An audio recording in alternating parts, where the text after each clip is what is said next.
పేరు బాలశౌరి అయితే బాలశౌరమ్మ అనేటువంటిది ఒక పేరు, బాలశౌరి అనేటువంటి ఒక పేరు. పందర్లో ఒక అతను ఉంటాడు కదా, తెలుసు కదా మీ అందరికి. మాట్లాడితే పవన్ కళ్యాణ్ గారిని ప్యాకేస్తారంటాడు, ప్యాకేస్తారని మాట్లాడుతుంటాడు ప్రెస్ మీట్ లో పోయి. ఈయనేమో సత్యహరిశ్చంద్ర గారి ప్రధాన కొడుకు అయినట్టు, తెలుసు కదా, బందర్లో ఉంటాడు, తెలుసు కదా. సో ఓవర్ యాక్షన్ చేస్తా ఉంటాడు, డైలీ కథలు చెబుతా ఉంటాడు. ఎన్నికలు అంటే, యుద్ధం అంటే దమ్ము ధైర్యంగా చేయాలి, కమానం అనాలి. అది అంతేగాని పక్కదారులో రావటం, వెనక నుంచి రావటం అనేది అది పిరికి పనుల యొక్క చర్య అని చెప్పేసి సందర్భంగా మీ అందరికీ మనం చేస్తాను. ఈ విషయాన్ని గుర్తుపెట్టుకొని నిజమైనటువంటి బుద్ధ ప్రసాద్ గారి ఓటు ఎక్కడుందో అక్కడే మీరు ఓటు వేయాలి.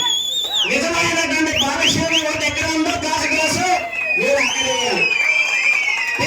తెలిసిన తర్వాత మీ విజ్ఞత ఏ రకంగా ఉంటుందనేటువంటిది ఆ రోజు మీరు నిరూపించి ఇక్కడ ఉన్నటువంటి నాయకుల్ని చీకొట్టాలనేటువంటి విషయాన్ని కూడా ఈ సందర్భంగా మీ అందరికి కూడా మనం చేస్తా ఉన్నా.